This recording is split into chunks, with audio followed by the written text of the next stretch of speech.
So to give a brief about FlightBase, it provides drone-agnostic software solutions to automate and scale drone operations. It's world's first Internet of Drones platforms, that is IoD. So I think all of us have heard about Internet of Things. This is Internet of Drones here. And it also allows deployment of intelligent drone fleets connected with cloud-based business applications. So over to you guys to kind of explain what FlightBase does and to give us more insight on how ROS can be used in the drone industry. All right. So good evening to everyone. I think we were supposed to start earlier, but anyways. So yeah, while we are getting the presentation set up, just a quick about what FlightBase does. So we are, as Pallavi just mentioned, an Internet of Drones platform. So it's again inspired from Internet of Things, and we primarily are on the software side of things. So we do something that is software and robotics mixed. So it's kind of a different sector altogether from what we have been seeing so far in the event, where we have mostly seen companies come in and showcase what are the different hardware products that they have been building. So so today on the agenda we'll be discussing about how we have used ROS in aerial inventory counting. So it's again another warehouse application where we have been using drones to kind of automate the entire inventory counting process. So, so before we begin, right, we are not the first company who has come up here and talked about any robotics application which has something to do with warehouses. Can anyone tell me why warehouses are such a good place for anything related to robotics to start?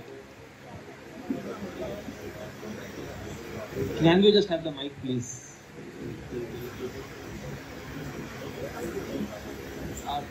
Some people were answering. Can somebody raise their hands who had an answer? Yes, please.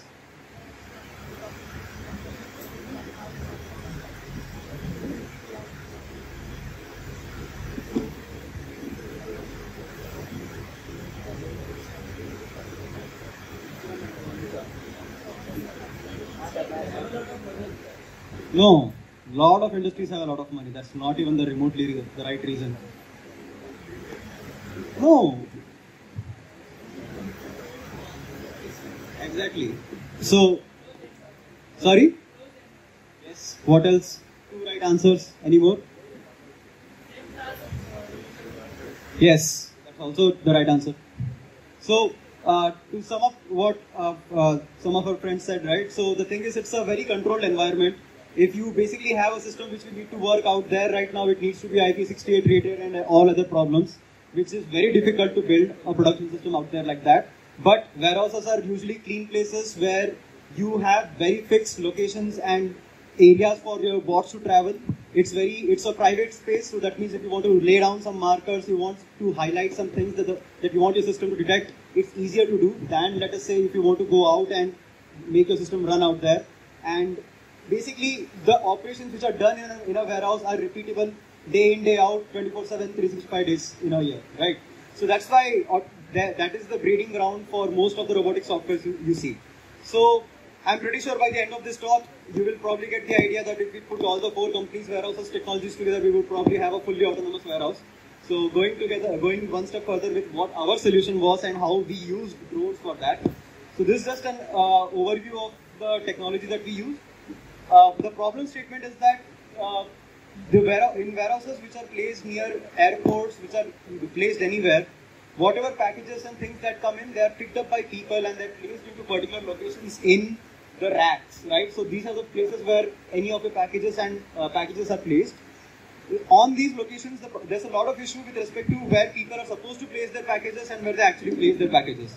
So due to this, warehouses have to employ somebody to do something called as cycle counting, which is done every week, every month, every once in 2 months, depending upon how fast the stuff moves in and out of your warehouse. So for that, currently what they do is they send a person who gets on a scissor lift, goes up to every single rack, takes a barcode scanner, scans it, scans the location of where that place is, and enters all of that into a WMS. A WMS is a warehouse management system. What we did is we presented a solution where instead of the person, we replaced that with a drone. So the drone flies through the warehouse. It can obviously, it does not have a height limit, so it can go as high as your racks are. Some of these racks are over 15 meters high. A person going up to that height in a scissor lift is inherently dangerous. So instead of sending a person, we send a drone. The drone goes to all of these locations. It scans the product, it scans the barcode on it, it localizes the product to a particular place in the warehouse, and then this is entered onto the WMS. So the customers, the kind of customers that we had for this were people like Romark, we had people like UPS, we had people like this is IAG Cargo. We are working with British Airways actually. IAG is like a offshoot, I think a daughter company. And this is a DJI Mavic drone. You can fly it inside the warehouse. You can fly it without. You can fly it with a small RC. And as long as you're flying it in your personal area, there is no need for permissions or anything like that. So regulations are not an issue. Anyways, so okay. So just before we, all right. Just before we go on to the next step, right? Drone, anything that operates outside has GPS for its navigation. For anything that operates in an indoor environment, you don't have anything as concrete as GPS to guide you, and that is where all kind of visual systems and they all come in, right? So I think a lot of the technologies that were built here were using slams, laser sensors, and all of this. Those are all necessary whenever you want to do it inside a particular area. We implemented it with drones instead of a rover kind of a ground vehicle. Anyway, we'll come to why ROS, right? And why did we choose to do all of this development with ROS? All right. So our first challenge that we faced was so many drones. So we are not a company that manufactures drones, but there are so many companies out there with different kind of modes of communication. DJI has its own mode. People are building a lot of custom drones. So a lot of you guys might be aware with Pixhawk, Ardupilot, some of the common autopilots, and people are making a lot of custom drones, different sizes, different payloads. So we kind of needed something that could kind of abstract all of this and give us a uniform platform to build all our intelligent stuff on top. So that is where we kind of came up with FlightOS. So it's like an operating system for drones where we are, you can see in the diagram over here, we have abstracted all the different communication protocols for different drones, whether be it Navlink, whether be it DJI proprietary protocols and all. We have our own ROS APIs on top of this, through which we are able to control and perform all kinds of different intelligent workflows with these drones. So this is kind of the key idea behind FlightOS, and that is where ROS plays a very integral part in our entire tech stack. So I think we can. Yeah. So the question is like, if you were building, so why ROS, right? Why couldn't we use some other technologies which can probably give something that ROS gives? So you guys all know something like MQTT. You guys have probably worked with ZMQ and other technologies like that. So why pick ROS for this integral layer? Why not some other technology? So the answer for that is, when you are working with a dynamic system which is already like a drone, right? You want to get a lot of data from it continuously, which means if you were to working with something else, you need a data stream. And the second is you want a way to send commands to it.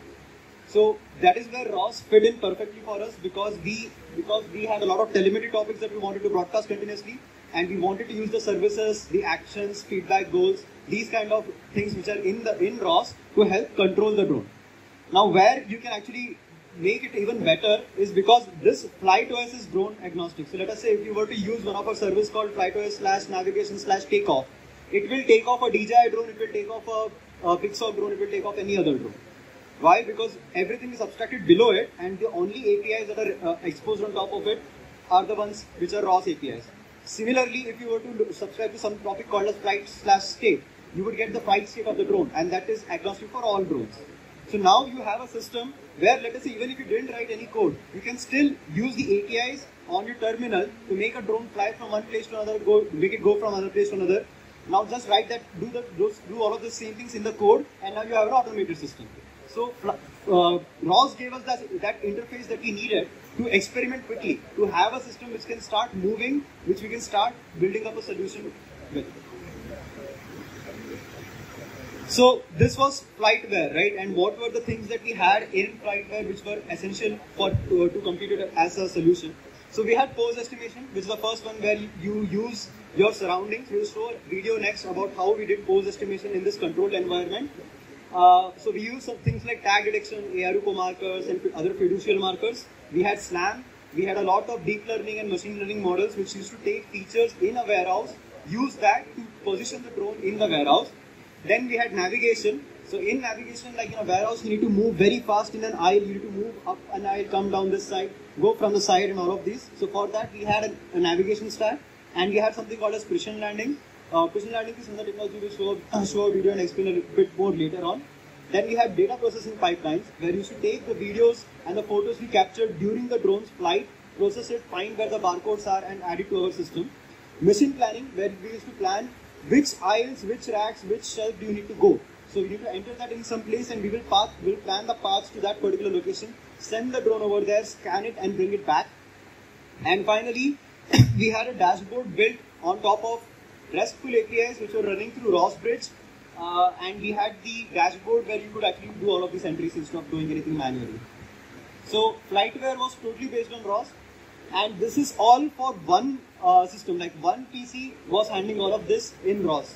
We found with our requirement that we needed multiple PCs, and that is where we found an issue with ROS, that if you have multiple, like if you wanted to create a system where there was a network of other ROS masters, we had to create our own inter-ROS bridge communication kind of a package which would communicate between these two ROS masters, share data, share APIs and everything. Otherwise, if you tried to have the centralized system where one system has the master, everything else is communicating to that ROS master, you have a lot of network issues, bandwidth issues, and basically if you lose network for a bit, that system goes down completely. So in a production environment, we found that to be the biggest problem of ROS, but otherwise we were fine with running everything on one PC as long as it's one single unit. So this is the video of how we used a lot of tools on ROS to help navigate through the warehouses. I'll just quickly get down. So this is ground segmentation, where we used to identify the place between the ground and identify that as the place where the drone can safely navigate through. Any place, if the drone was not on top of this, it means it was going to collide into any of the racks, and hence the drone had to maintain its position on the ground.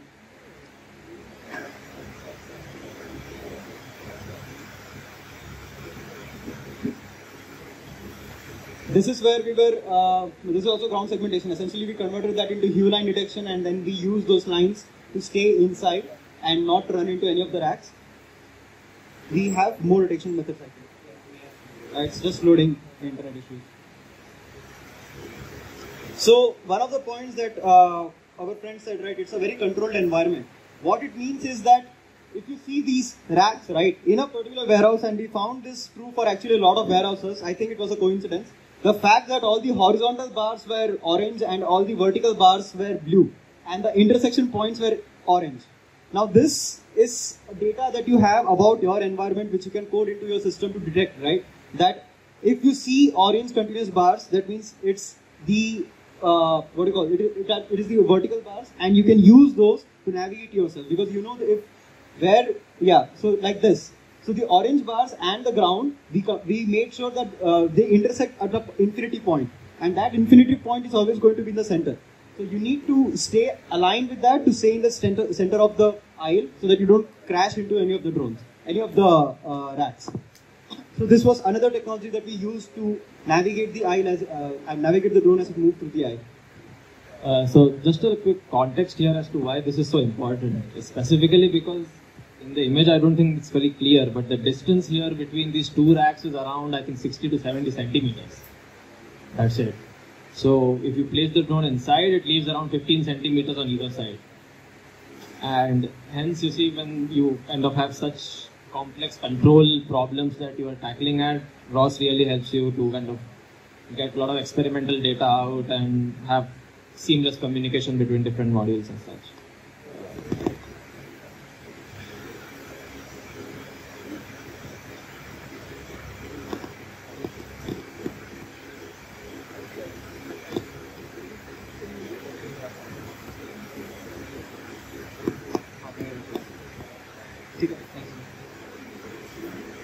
Come again? There was no reason to hit the ceiling. No, so these are DJI drones. They are very good with respect to their navigation. So if it says 7 meters, it's 7 meters. It's not at 10 meters. So it won't hit the ceiling like that. Plus we had safety in terms of we could detect the top edge of the racks. So if we know we are able to see that, then we are entering into no flight territory. So we know about the fans, but the thing is the fans are always above the racks because they can't hit the racks themselves. So that means we never need to go to the height of the fans. And also the thing was, we saw in the few warehouses we deployed, the fans weren't actually on the racks. They were in the distribution area and where the people work, not where the stuff is stored. So it was not really a problem for the drones. Anyway, coming back to ROS, right? Again, why ROS is good for such an experimental project. So you have to understand that in this project we had multiple, navigation methods running, including SLAM. When you're working with so many tools, when you're working with so many packages, how do you create a system? If you were to write all of this in one single code base, it would be mess because there is no modularity. You can't work on any one particular module individually, and it's difficult to track the progress of every single module. So that is where ROS really helped us. So first thing was visualization. So because you have simulation tools like Gazebo, we had created an entire warehouse in the simulator, and we should test our algorithms on the simulator before going to the actual warehouse. And you also have the data logging things like RQT and the multi-plots, where we used to see all the data with respect to what is our estimation controls, what is the velocity set points we are setting, is the error corresponding to the velocity set point we are setting, or are our gains off, are our PID gains off. So to do all of this, it's really useful to have a system like ROS, which gives you inbuilt tools like RQT. Just launch it and just put the topics and you see data. It will chart everything according to timestamp, so it's not really big. You don't really have to work like you have to if you were using Python to create a pie plot or something like that, right? Then going ahead, perception. So for tag detection and everything, we needed some inbuilt ROS packages which we were able to just pull from the internet and go ahead with it. The SLAM package that we were using was already integrated with ROS, so that was not again something that we wanted to. We had to build from scratch. Then communication. So obviously anything that you want to communicate from ROS to Infinity, ROS to something else, everything packages are available. We used to mainly use it for inter-ROS communication, where we were basically ROS Bridge, ROS WebSocket, and we used to use it to connect to the internet. Then going ahead, messaging platforms, essentially the topics, APIs, your goal, feedback, action, and further things like that. Hardware drivers, right? So if you're using Pixel drones or some other kind of drones, they communicate on a protocol called as Mavlink, and ROS already has a package called as MavROS, which uses Mavlink to give you all the topics and all the services that you can do with the drone. So it has hardware drivers like that. Navigation suite, obviously, people talked about Move It and other navigation suites like that. The thing is, when you have a system, an ecosystem which can give all of these things to you inbuilt, right? You can get to the application point of your product, the business point of your product very quickly. Where you have a solution where you're working on how do I make money from this more than how do I build the solution in the first place. So ROS really helps you with that. If you imagine that if you didn't have any of these things, you have to build everything from scratch, more effort would be spent in actually building the system, getting it to the point where it actually works, than thinking about, is this the right application? Does it make sense? Who's our customer? So from a startup point of view, ROS is really a big boon. So I talked about precision landing earlier to this. So what is precision landing? In the video you will see we have a wide variety. So this is our dashboard called as Flight Now. And on Flight Now, I think we can go ahead a little bit. So that is the button you hit to trigger precision landing.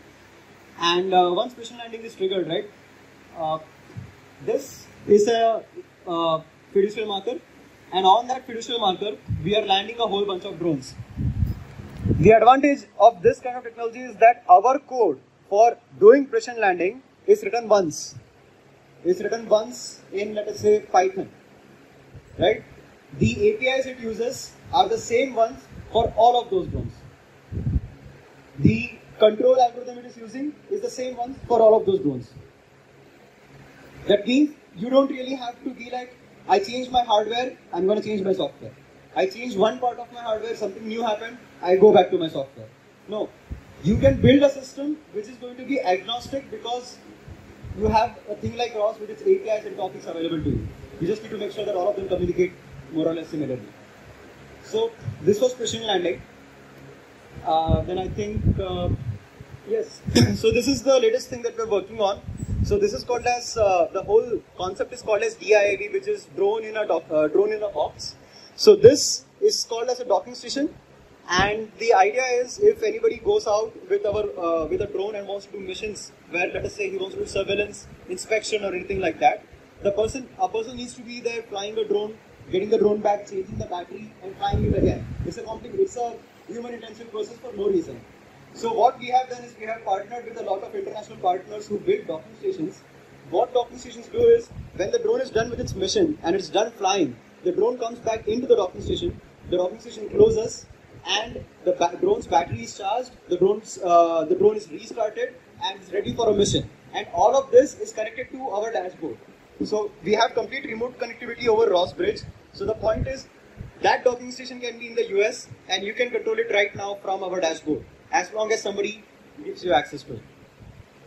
These systems are currently fully in production, and we have a video from one of our customers that we can show you.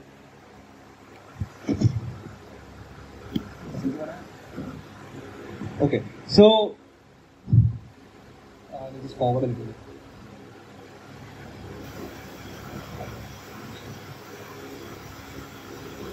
So this is the drone which is completing its mission and it's heading back to the docking station.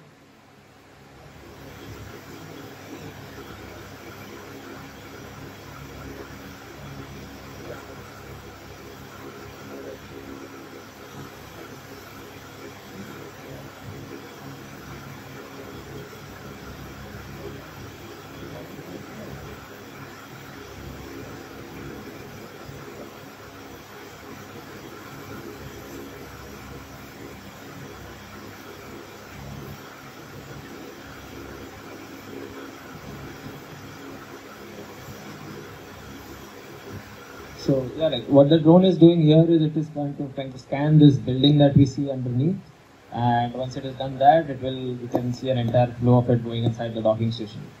So let's just wait for that.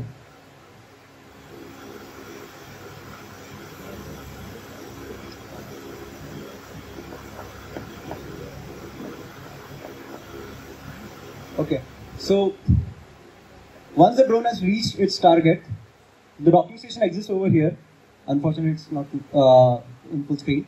And the drone is navigating and coming back inside it. So it does precision landing into, so basically it's a drone that's this big and it's landing into a place that is more or less a little bit more than that, like 5 centimeters on each direction. It's able to position itself accurately and then land inside this box. Once it lands inside the box will close and the drone's battery will be changed inside. In this whole process, if you just imagine that if this box will be placed, so what our customers are currently doing is they're placing these boxes in areas which are 6 hours away, 2 hours away, even from civilization. All they have is a 4G network on it and power. That's all you need. You can control that particular drone, that particular docking station remotely by using a dashboard. And all of the data from the docking stations, all the data from the drones, it's all coming through ROS Bridge. So this is how we are using ROS even in our production grade systems, in precision landing and connectivity. So that's about it. That's our talk and that's our experience with ROS as a company and as in production. If anybody has any doubts, please.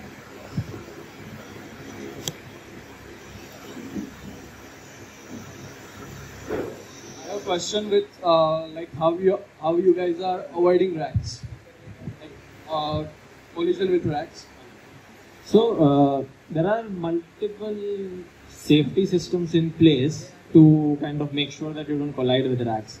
So as shown in one of the I think slides, we have a lot of vision-based approach to kind of figure out where the racks is, where we are. So that is one way. Next we have kind of sonar sensors on the drone. So they have certain TOF sensors which can give us some last minute warning as to whether we are hitting a rack or not. So using DJI drones come with collision avoidance sensors on the system. Okay. And you also get data from that collision avoidance sensor as to what is the distance to the next, to whatever it's saying. And we keep an eye on that so that we don't crash into it. Okay, like I thought that you guys are only using computer vision for avoiding.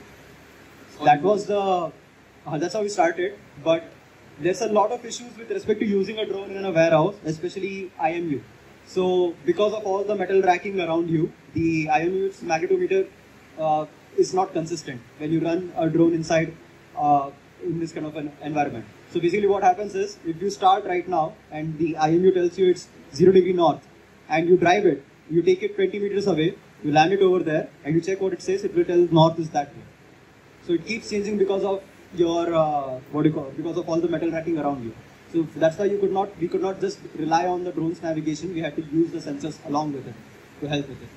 Thank you. I have one question. It's like I'm a bit confused how Flighty now integrates with the DJI. Can you elaborate a bit on Yes. So what? So DJI DJI has a DJI SDK. So what DJI SDK is basically, you can connect to their RC, which will control the drone through a USB cable, and that USB cable needs to be plugged into an Android device. And they have a mobile SDK. DJI has its mobile SDK. So we have our own app called as FlightNow app. All that does is that it communicates with the DJI SDK and sends all the data up to cloud from where our systems take over. So it's actually, the FlightNow dashboard is one part of our product. The other part is the FlightNow app, which goes on Android device.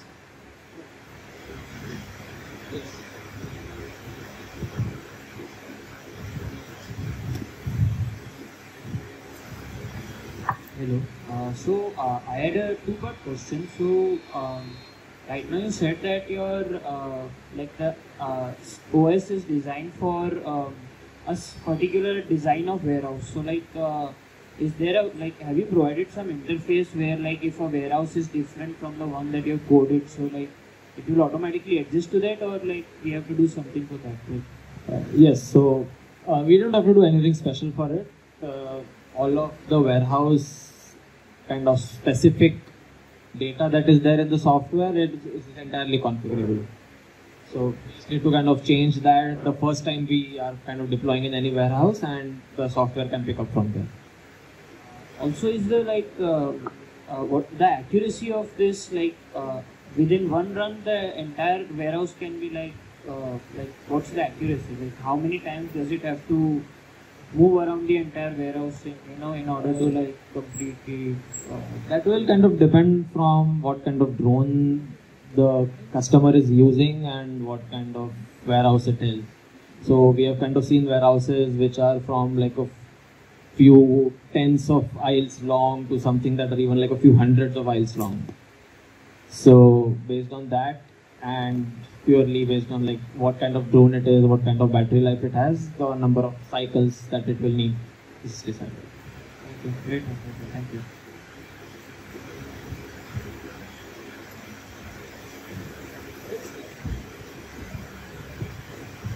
Okay.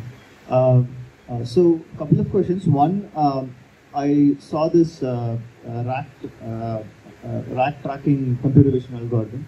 So these color codes, are they common across all the standard warehouses? That's what I said. I thought it was a coincidence because we worked in 4 or 5 warehouses and it was the same there. Okay. But we strongly feel if you go somewhere else, it might be different. So we should not be relying on that. Okay. But for this, the thing is, the more navigation methods you have, the better you can bolster your filters, right? Because you have more inputs about where your drone is. Okay. So for this particular warehouse, we put in the effort to do that to help the drone navigate a little bit better. So basically map the 3D structure so that your accuracy of identifying that is higher? Yeah. But Okay. it's an overtrained model, obviously. Okay. If you go it's trained on the warehouse data set. it is trained on this the warehouse and works in this warehouse. Okay. You go to a different warehouse for now, because it was we were in a POC and kind of proof of concept phase, Okay. so it made sense to overtrain. Okay. Then we also believed that because it was so critical that your drone should not be going into any of the goods and set fire to anything.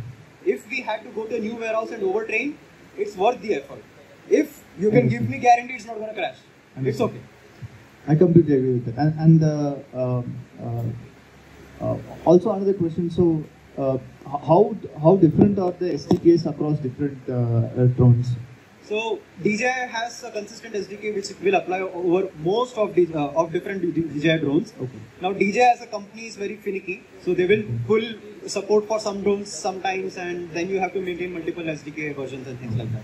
But the thing with Pixhawk and Autopilot are these are open source systems. Okay. So their Mavlink or Mavros, which I said, is pretty consistent. Okay. Only after I think now 10 years they have released a new Mavros version. Okay. So it's pretty stable. It's not an issue. So for all the videos that is coming out, these are real-time streams, right? What do you mean by real time? Like None of this is post processing. This is live processing.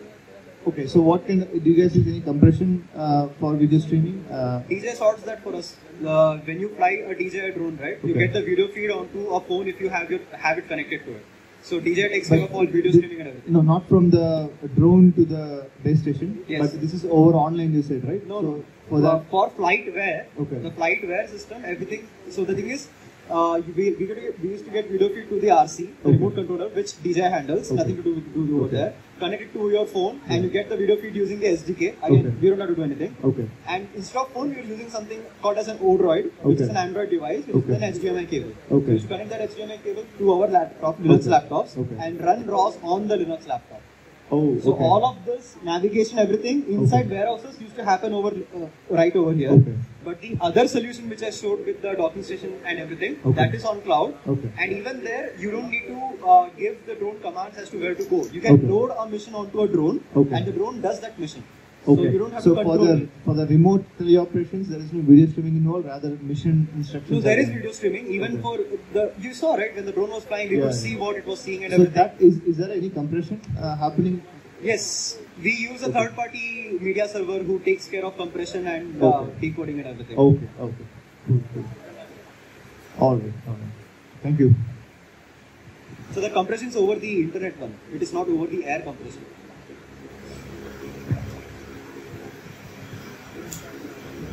Alright, thank you. Last thing, we are working. So we need a lot more help than we have right now to work on even more exciting projects. So if you guys are interested, let us know. We'll be around. I think careers@flightbase.com is available at any given point. Yes.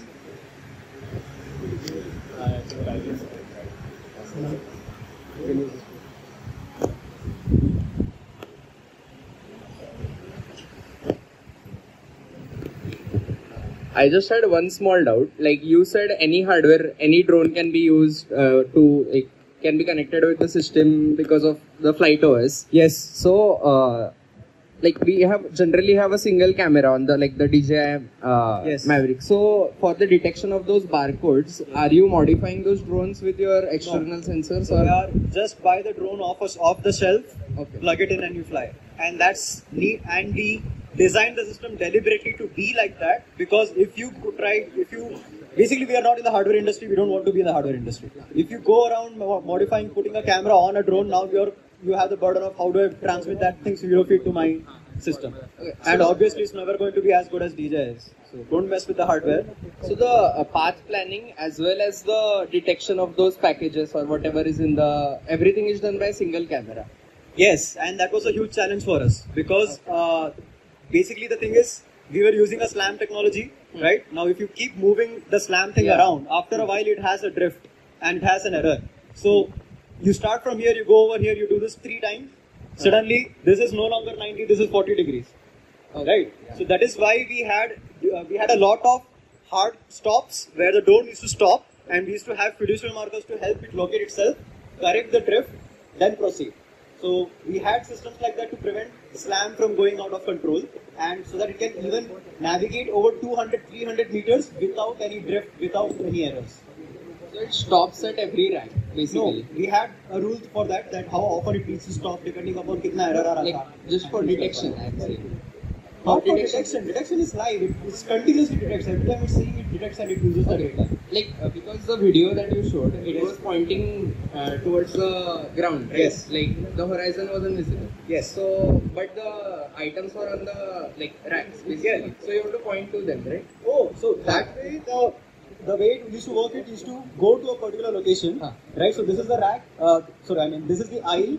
The rack is on this side. The rack is on this side. You need to scan this aisle. This particular right? So you go over there. You turn, then you scan the whole thing, you turn back and you come back. Like that.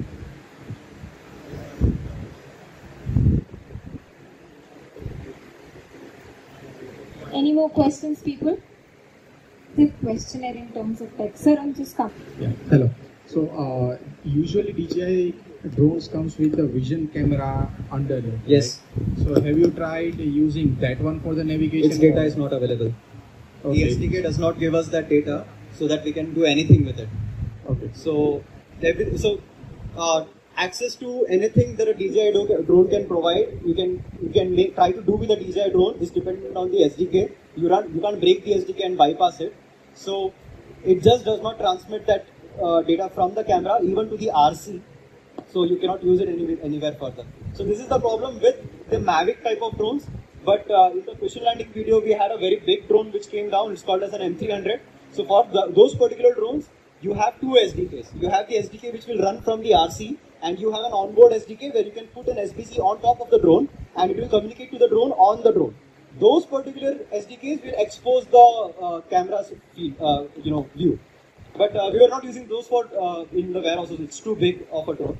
But outside we can use that data and do something with it. Thank you. Yes.